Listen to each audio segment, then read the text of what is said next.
কাশ্মীরের পহেলগাঁও কাণ্ডের পর ভারতের পররাষ্ট্রমন্ত্রী এস জয়শঙ্কর এবং পাকিস্তানের প্রধানমন্ত্রী শাহবাজ শরীফের সঙ্গে কথা বললেন জাতিসংঘের মহাসচিব আন্তোনিও গুতেরেস।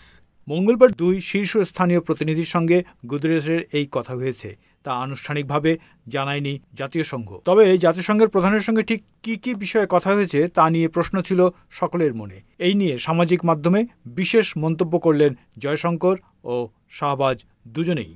পহেলগাঁও কাণ্ডে জঙ্গিদের নিন্দা করায় জাতিসংঘের মহাসচিবকে ধন্যবাদ জানান জয়শঙ্কর। অন্যদিকে ভারতের অভিযোগকে ভিত্তিহীন বলেন শাহবাজ। এই দাবিতে গুতেরেসের কাছে নয়াদিল্লির নামে নালিশ ঠুকেছেন শাহবাজ শরীফ। সঙ্গে আর্জি করেছেন জম্মু কাশ্মীরের সমস্যা সমাধানের জন্য নিরাপত্তা পরিষদের প্রস্তাব মেনে পদক্ষেপ নেওয়ার জন্য। জয়শঙ্কর সংবাদ মাধ্যমকে জানান, জাতিসংঘের মহাসচিবের ফোন পেয়েছি।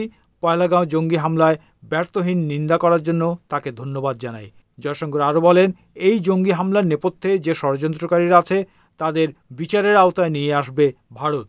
কারো নাম না বললেও মনে করা হচ্ছে যে ইসলামাবাদকেই নিশানা করেছে ভারতের পররাষ্ট্রমন্ত্রী।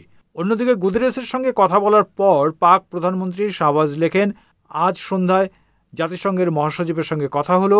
আমি জানালাম যে পাকিস্তান সব ধরনের সন্ত্রাসবাদের নিন্দা জানায়। একই সঙ্গে ভারতের ভিত্তিহীন অভিযোগকে খারিজ করলাম।